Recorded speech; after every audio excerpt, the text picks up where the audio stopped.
All right. So on the podcast today, I have Paul Ross.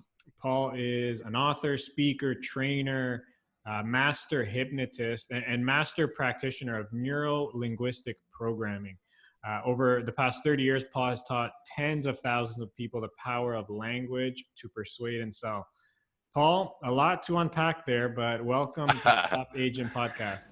Thank you. And as we begin this exploration of the world of subconscious communication together, I'm not sure at which points you listening and watching this might stop and think, wow, this is really amazing. I've got to listen to this podcast multiple times. But as that takes place, I just want to say I'm so honored to be the person leading you through this wonderful new world. Amazing. And I'm so excited to be speaking with you. You know, I need to just ask one thing though, like just so I'm prepared. Like, do you plan on hypnotizing me at any point, like during this episode? Well, what do you, it's very funny. I had a girlfriend who once said to me, Paul, can you shut off what you do? And I said, really, honey, it's the way I think about the world. I think about the world in terms of suggestion, because when you think about it, language is primarily processed on the unconscious level. If I said to you, colorless ideas dream furiously, that's a well-formed sentence grammatically. You know that. It may be nonsense in its content, but colorless ideas dream furiously has the adjective, the subject, the noun, the object all put in the right place. If I said dream colorfully, clear ideas furiously, it doesn't make any sense because it's grammatically incorrect. So semantics, and I'll get to the reason why this is important in a second, and it directly reflects how much money you make in your sales. Okay, perfect. Yeah. Language is the structure of human consciousness, and language primarily is processed unconsciously. So almost all language is unconscious anyway. So yes, the way in which I speak is hypnotic because that's the way language works. In the beginning, the first thing I said is, as we explore this world of subconscious influence together, I didn't say, well, I'm happy to be teaching you this today. I said, as we explore this together, that implies a relationship already, doesn't it? Right. Yeah. We Very explore true. together. Subconscious. When there's an exploration, there must be a leader, and therefore there must be a follower. Or exactly. So I'm implying all of that through the power of suggestion in the first paragraph, and you didn't catch any of it consciously. Awesome. I love it. And I tied it, and I tied it to the suggestion to listen to the podcast multiple times. And even though I just explained how it worked, it still is going to work, and people are still going to listen to the podcast multiple times. Love it. Okay, so before we get into it, I know I gave my little bio of you. Do you mind telling us a bit about yourself and your background, where you're from? Sure. Well, I actually started out my exploration of Neuro-Linguistic programming, which is the study of how language structures consciousness and shapes decisions and drives human behavior, among other things. As a dating coach, I was a 25-year-old virgin who could not get a date, and I tried hypnosis and meditation and going to therapy, and nothing worked for me. And about 5 years into that, I stumbled onto Neuro-Linguistic programming, NLP. And it really taught me the structure of how I was staying shy and filled with shame, helped me to break free from that. And then it took me away from data-driven conversations. All my conversations, being someone who's left-brained and a geek, were about data.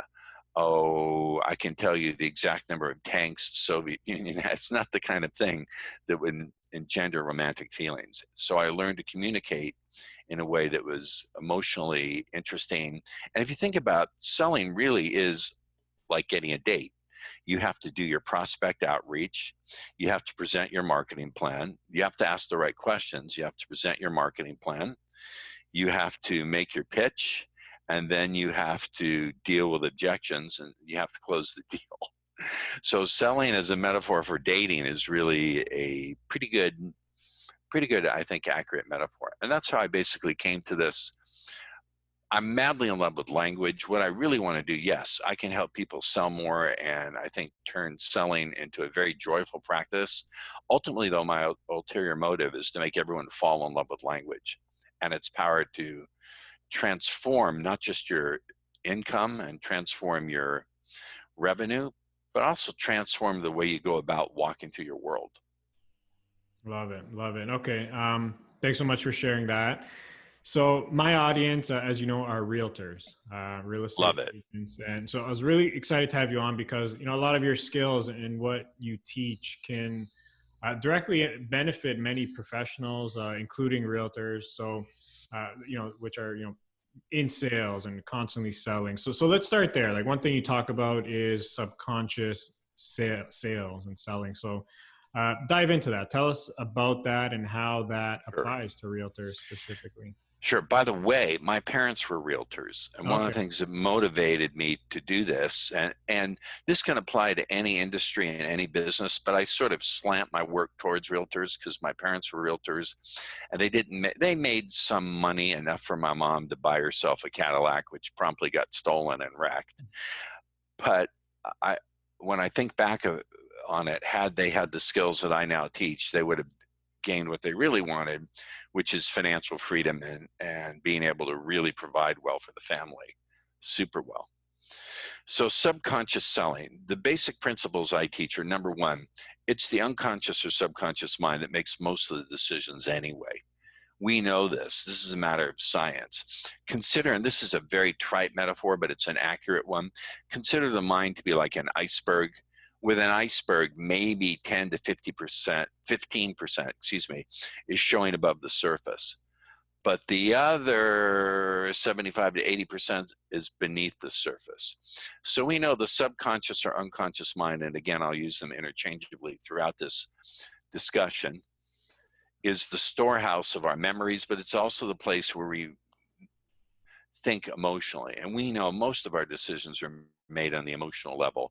We then justify them with facts, data, and figures.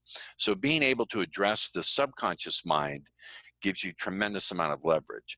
Now, I do want to preface this by saying you are not selling real estate and you're not selling relationships. You're selling decisions and good feelings about decisions. Always think that first. You are not a salesperson. You're a decision service technician, because that's what you're always doing. You've got to sell decisions and good feelings about decisions at every point of the process.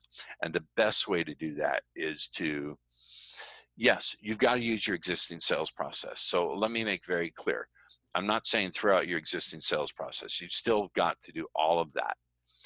And not but, when you layer in the power of suggestion and subconscious communication, you can take your existing sales process, make it much more predictable, make it much more profitable, and also make it joyous. I think selling can actually be fun when you begin to unpack the principles and the tools that I'll continue to demonstrate throughout this podcast. Nice. I love that. So, you're selling good feelings about decisions. Yep. So, one thing you said, so you layer in power of suggestion. Like, can you give us like one example of how, like what that means? Sure. Absolutely. There's what I call implied relationship words. Look, we all know that people buy from people they know, like, and trust. And we know the power of rapport, correct? Right. What if there was something that's even more powerful than rapport? What if it were even more important? What if you could get people to willingly follow you? That's even more powerful than rapport. Rapport is important, but rapport is just part of an overall framework of responsiveness.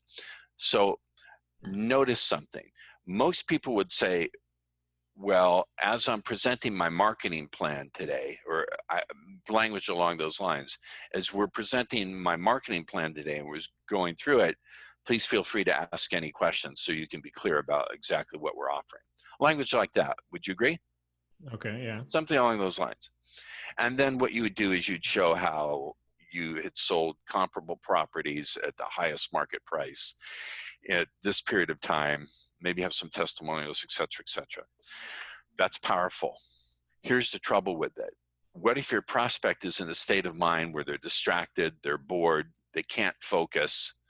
They've already heard this before from 3 other agents who have equally good records from you, from as you do. What are you going to do then?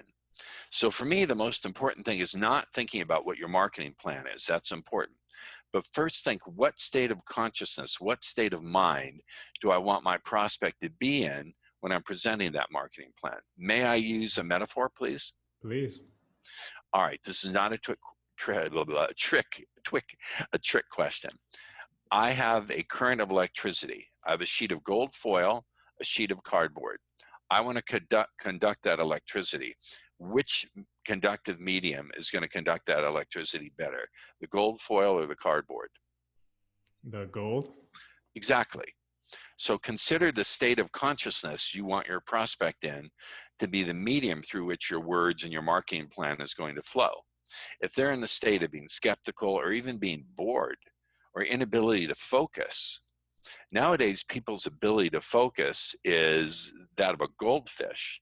When I was a young man, we didn't have these, which could well be your number one enemy to making a sale. What if your prospect is constantly on their phone when you're presenting your marketing plan? Yeah. Do you understand? So I love that. I love what you just did there. Like by just asking me that question, like, almost gearing me up to know that you're going to ask me a question. Like I'm almost, my alertness is heightened because I know you're going to ask me the question. So I got to make sure I'm going to answer it properly. So exactly. I see what you did there. So how do we create the selling as being a matter of creating states of consciousness is a whacked out, crazy idea, but it's often the ways of thinking that stand so far outside of our existing way of thinking that hold the potential for results that are so far outside of what we're used to getting. I think Einstein said something along the lines, we can't solve a problem with the same level of thinking that created it in the first place.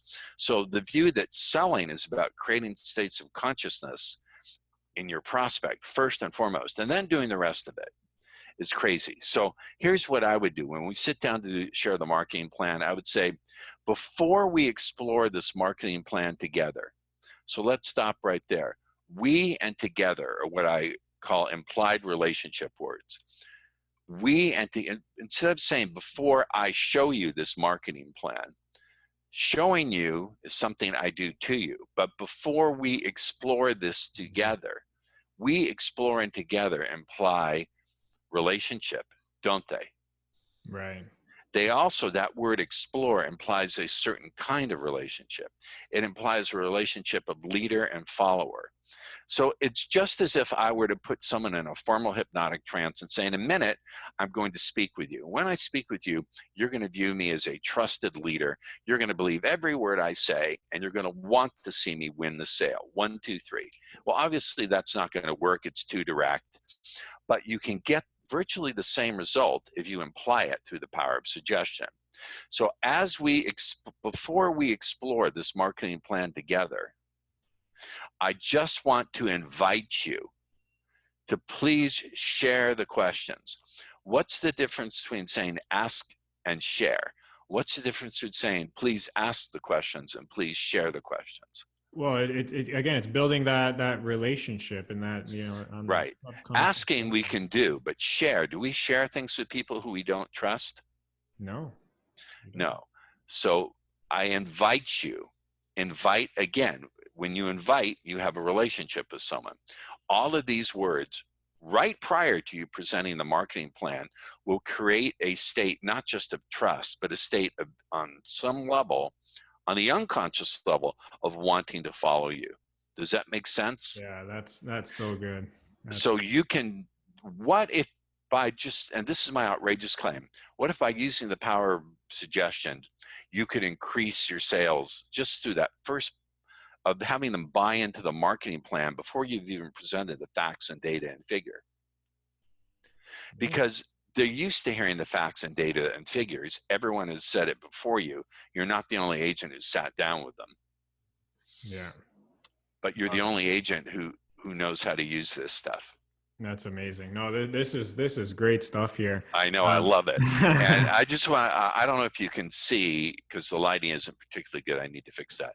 The joy in my face. I'm in love with language. My ulterior motive for everyone is not just to send their sales to the roof. I want y'all to fall in love with language and its power. Love it. Love it. So I always say, as a founder of a business, whether you're a realtor or anyone really, like you're always selling, and this is a skill set that you need to learn no matter what you do. Right. Absolutely. With time. For example, myself, not only did I learn how to sell my product effectively, but then, I slowly realized that selling never really stops, even if you're not actually doing the sales. Like, you're selling your employees, you're selling potential employees to work for you, you're selling yourself, your company, like it just. And you're selling yourself, and you're selling yourself on your own potential. Exactly. If you've got all this junk in your head that says, I talk about the 2 Ds, how to avoid, I'm going to stir people up. Avoid the double Ds. Double Ds are your enemy. By that, I mean despairing and demanding. If on the one hand, you're despairing of ever getting the results you want, that's obviously going to stop you right in your tracks. But if you're demanding, I must get these results. I should get these results. The world owes me this results. It's not fair that I get these results. So between despairing and demanding, there's joyously disciplining yourself. How do you sell yourself on the joyous discipline to learn the skills you need to get where you want to go? So you're always selling yourself. Every day I do a ritual to clean up the poisons and the pain of my past to make sure I'm coming at the day fully updated, fully present, as best I can as a human being. So to purify the pains and the poisons, the spiritual poisons, if you will, I'm getting kind of airy-fairy here, of resentment, demandingness, despair, envy, clearing those out every day and replacing them with not just being grateful for what you have, but blessing the people who are further on the path than you are. Every time I see someone driving a really expensive car, I say, bless you, enjoy it fully in health, stay safe, blossom and grow with it, continue to blossom and grow. So you're always selling yourself on your own attitude and your own state of consciousness. Again, we keep coming back to this idea about selling being about states of consciousness, designing your own and designing in states of consciousness for your buyer, for your seller. Yeah, I love that.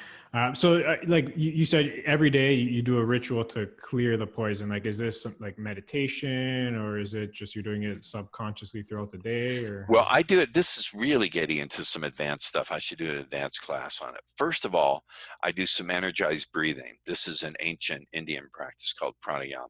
Then I sit in meditation. I do vipassana. It's a practice of mindfulness. Mindfulness is all the rage now. And then I go into my affirmations. Okay. Then I go into all of those affirmations. And there's a whole series. This is an entire day-long training, like a 6-hour training that I do virtually. Okay. I used to do them live, and I miss that terribly. I love leading audiences and seeing people face to face. When this plague, God willing, passes from us, we'll return to it again. So is this just a quick question on this? I know it's advanced. We don't want to dive too deep into that, but is it something you do throughout the day, or is it like in the morning, in the evening? I can do it in the morning. So I try to pick a time around noon, 5 to 10 minutes. I missed it at noon, so I have to do it later in the afternoon. It depends. You have to be flexible with it. Okay. Sometimes I do it in the shower. Got it. Okay, that's interesting. So, sticking again with realtors here. So, real estate I love my agents, realtors. They're constantly, in communication and speaking with people all the time. That's how they build their network and their sphere of influence. Like, are there any tips or like icebreakers you can tell us about that will help them build a rapport very early on in sales cycle, or if they're meeting someone new, or, any tips there? I'm not quite sure what you're asking. Are you asking for good rapid rapport techniques? What exactly are you asking for? Yeah. So, if I'm meeting someone new, like at an event, like, what can and I don't even know who this person is, and I'm just, meeting them. Like, are there any like specific things I can do to help, break the ice better, or help build rapport with that person faster, for example? Networking face-to-face is not really a specialty, but what I can say is this. Here's the biggest hint I'll give you. This is a huge hint. No matter what rapport technique you use, I'll tell you how to make it, I would say 200% better. Here it is. The networking begins before you step out the door. Okay. Before you step out the door, preparing your state where you're not invested in the outcome, but instead you're process oriented. When I was a kid, my dad wore bifocals. I'm really dating myself. I'm from the age of the Tyrannosaurus. So when you prepare for networking, you on the one hand want to have your outcome in mind, but the other hand, you want to be process oriented. You want to be able to enjoy the process. Does that make sense? Yeah. And so your job is, rather than networking, yes, that's true, but your job is to joyfully extend opportunities to other people to connect with you in fun and powerful ways.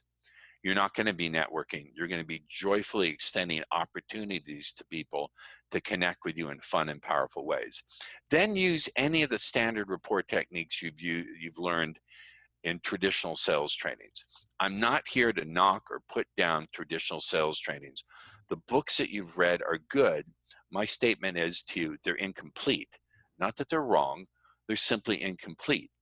But if you use the power of suggestion to design your state before you employ those techniques, and also design the states that people are going to be receiving them, then you're going to do a whole lot better. So I would say take any of the books you've read on networking, and what I want you to do is prepare yourself to network by having the right attitude towards it and reframing it. Not, I'm going to make so many connections tonight, but I'm going to joyfully extend opportunities to connect with me in fun and powerful ways. That's a powerful linguistic reframe. This is why I tell realtors I train, never a cold call again. I forbid you from cold calling. Okay. So what are you talking about? I say, look at that metaphor of a cold call. Is the phone literally freezing in your hand? Is there literally a sheet of ice between you and that potential client? Are they really encased in a block of ice? Are you frigidly cold when you make the call? It's a terrible metaphor. How about opportunity outreach? Today, I'm going to make my opportunity outreaches. I'm going to joyfully make my opportunity outreaches to see how many people I can be in service of. I like that. I'm gonna start using that right away for my company. So you see the power, of changing your metaphor, yeah. and how you visualize the meaning it gives you, how it feels different in your body. I'll lead you to another one. This is about, now let's shift it. Maybe I'll let you I'm sorry, I'm stepping on you. No, go ahead, yes. please. I'm ready to write this one down too. All right, I'll lead you through another one. So in terms of motivation, again, if what you're learning in the trainings you've already taken, the books you've already read, are working for you, great. Just put my stuff, layer it in, and see what an improvement it makes. So what's the difference between saying, I have to make these calls, and saying, I choose to make these calls? You're doing it, like you said, joyfully. It's really it's a matter of ownership. How about I choose to make my calls instead of these calls? Now you're really adding ownership. Yeah. How about I powerfully choose to joyfully make my calls? Yeah. Now you're adding in the adjectives. I have a free course on how to increase your sales confidence through using adverbs and adjectives, and double the power of your presentations. Amazing. So we go into this great stuff. Now, here's the thing. You have to, I would ask you at this point, have you heard this before, or is this somewhat unique and different for you? It's pretty unique, I'd say, Cool. Yeah. Cool. I like that. No, I'm enjoying this. This is amazing. My mother taught me that when I was a little kid, one day I was sassing her. I was 6 years old. She shook her finger at me and she said, "Kid, you better knock it off or you'll grow up to be an iconoclast." I said, "What's that, Mommy?" She said, "That's someone who goes around knocking over other people's sacred ideas and really pissing them off." Said, "Oh yeah, I want to grow up to be one of those." Love it. Another topic I want to get into. Yeah. So, in sales again, and you mentioned this early on, but, we're often taught about objections and objection handling, right, which is very important, of course. So how do you look at or think about handling objections? Are there any specific tips? Yeah. So I learned the best technique ever that's made myself and my clients, my superstar clients, because I prefer to take people who are already stars and turn them into superstars. I learned multi-million dollar sales secret from watching one of my clients go through a night of brutal rejection by women. Back when I was a dating coach, someone paid me a hefty sum of cash. I took him out to a local restaurant, and they had a outdoor patio where people would meet and mingle. It was, pardon the expression, a quote, meat market, close quotes. Okay. I don't mean to offend anybody. This Yeah. was how they referred to it. Not my term, other people's terms. He was, charitably speaking, striking out. He was just being humiliated. He got slapped a few times. Have you ever seen someone go through something embarrassing and you yourself were so embarrassed for them you couldn't watch? Do you know what I'm talking about? Yeah. All right, this is just humiliating. Finally, I couldn't take it. I had mercy on the poor guy, so let's get out of here. It's about 12:30 at night, in the morning, actually, and we're waiting for our cab, and I see this beautiful lady waiting for her cab. I said, look, there's a beautiful lady waiting for her cab at the end of her evening. For some reason, it went in the wrong way. And she started cursing at me, telling me to do things with my anatomy that were physically impossible, bringing up dead relatives. It was awful. He got very angry. The veins on his neck bulged out.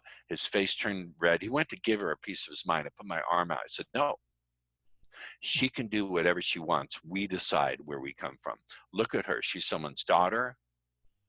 She's someone's sister. She's someone's best friend. Somewhere, she's deeply loved. Now, her state changed instantly. She went from rage to just feeling love. She burst into tears, ran over, threw her arms around me, sobbed and sobbed uncontrollably. And in between sobs, apologized to me. She said, I'm sorry, I love you. That was the most beautiful thing I've ever heard in my life. Thank you for showing me so much love. Men have been pigs to me all night. What's your name? I said, Mr. Awesome. Here's our cab. We got to go. Now, what's the moral of that story? I interrupted her pattern. Pattern interrupts are incredibly powerful. What pattern of response was she expecting from me? Well, she was expecting me to either yell back at her, to apologize, or to slink away. I broke her pattern, and through breaking her pattern, I created a state of temporary suggestibility and completely switched the frame. So my main technique is a hypnotic technique called a pattern interrupt. I'll give you an example of how it works. Counter examples. It's my favorite way to destroy objections. And I love teaching this. Listen to this. All right. I need more time to think it over. Mm-hmm. Here's the counterexample. Have you ever taken a long time to think something over and it still turned out to be a bad decision? Maybe it's not about time, but about the clarity you need to recognize you really can move forward today. So thinking about it just like that, what concerns do we really need to clear up for you to feel ready to take action today? Nice, I like that. What does that do? First of all, it gives the client amnesia for that objection. It's a universal experience. I'm going to ask you, sir, have you ever had the experience of taking a long time to make a decision, think things over, it was still the wrong decision? I suppose so. Yeah, everyone has. So it's an incredible pattern interrupt.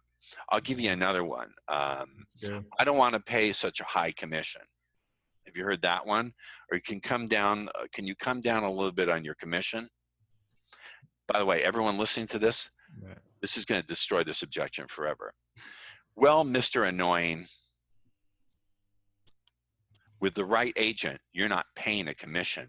You're investing in skills. Maybe you'd get lucky with the bargain basement choice, but do you really want to gamble when it comes to the most important asset of your life, your home? I like that. How do you like that one? Yeah, that's great. Nice stuff. This is good. This is really I know. I love this stuff. I love teaching. I love training. I love all of this. Last topic here. I know we're cutting it short for time, but mindset. It's in my opinion, the most important thing if you want to succeed in anything, whether it be sales, real estate, life, business, you name it. Starts with the mindset. I'm currently rereading the famous Think and Grow Rich, Napoleon Hill. It's one I of those like hate that book. I just find it's I one of hate those. that book. It's one of those easy reads. I feel like just pump you up a bit, get your mind right. I think Napoleon Hill was one of the greatest frauds since L. Ron Hubbard. I hate Okay. Napoleon Hill. Well, so what are your thoughts and strategies on just like mindset and just making sure your mind is Sure. right for whatever you want to accomplish? Sure. Well, we could go into this for hours. This is an hours of training. But I think we need to learn to first get the F out of our own way. Yes. And to develop a really good learning strategy. See, when people say, I am confident, I know I can reach my goals. Have you ever heard a little voice in the back of your mind say, no, you're not. No, you can't. Right? Has that ever happened to you? Honestly, maybe, but I not really. I don't have. Okay. But for a lot of people, they have for a lot of people, yeah. A lot of people, they have that. So I think what's really important to do is if you really want to get a good mindset, there's a couple things you need to do. First and foremost, accept uncertainty and confusion. I think one of the biggest things that people face when they go to make big progress is not just fear. Fear is important, but uncertainty and confusion. Uncertainty is very, very difficult to deal with, and so is confusion. When you first take on a new skill set, you're going to be a little confused as to how it's going to work. Yeah. The ability to handle and tolerate confusion and uncertainty is an incredible skill set, but no one teaches it.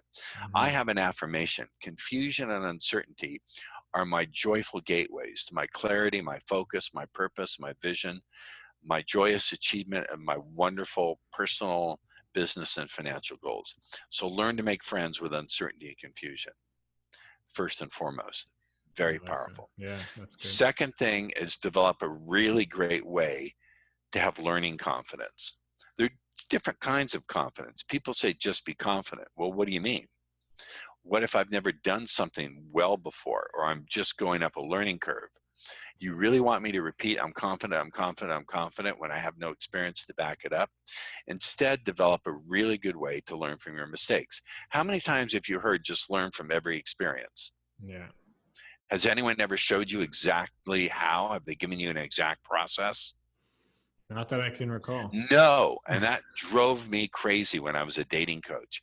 I had to teach these 30, 40, 50-year-old virgins how to learn from each experience as they climbed up that ladder of developing social skills. So I unpacked that, extracted it out, and mapped it over into selling. So getting a really good learning confidence has many multiple benefits. First of all, it allows you to detach from the outcome.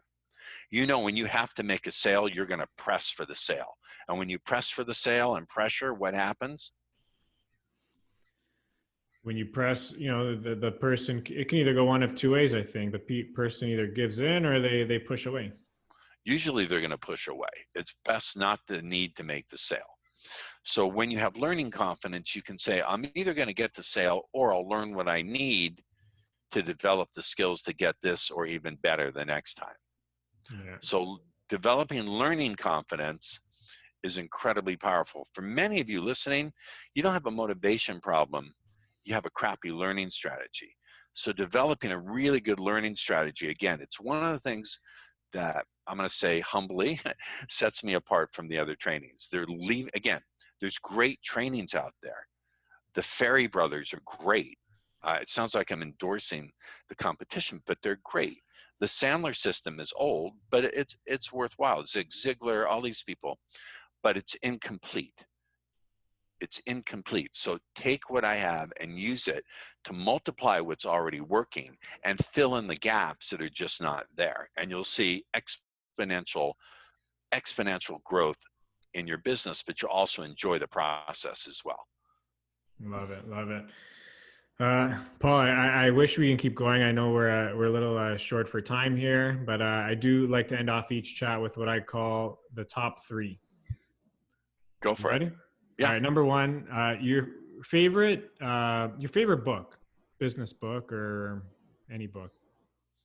My favorite book of any kind, or business, or yeah, if you can think of a business one. Clearly not Napoleon Hill. I Oh, really like blue ocean strategies. Blue Ocean Strategies. Okay, Yeah. perfect. Yeah. And then what's your next question? Number 2, your top vacation spot. Sweden. I love Sweden. I had a Swedish girlfriend who was the love of my life. She's still in my life as my best friend. Nice. That's awesome. In the And summer, let me qualify that. In the yeah, summer, go. don't go in the winter. Okay, perfect. And lastly, if you can go back, what's the one thing you wish you knew when you were just starting out in business? Power of subconscious That's an easy persuasion, the one. power of words. That's the name of my book, Subtle Words That Sell. Amazing. So, and if someone wanted to reach out, find you, get a copy of your book, where's the best place to do so? Well, if you go to paulrossbook.com, that's paulrossbook.com, it'll show you how to get it on Amazon, but it'll also show you how to get 2 free courses. One is on how to smash objections, and the other one is how to double the effectiveness of your sales presentations.